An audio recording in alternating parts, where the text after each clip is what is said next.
قال الله تبارك وتعالى: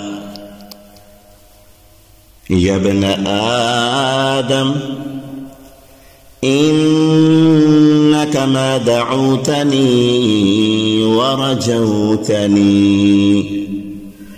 غفرت لك على ما كان فيك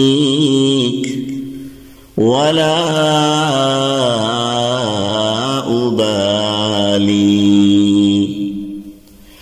يا ابن آدم لو بلغت ذنوبك عنان السماء ثم استغفرتني غفرت لك ولا أبالي. يا ابن آدم إنك لو أتيتني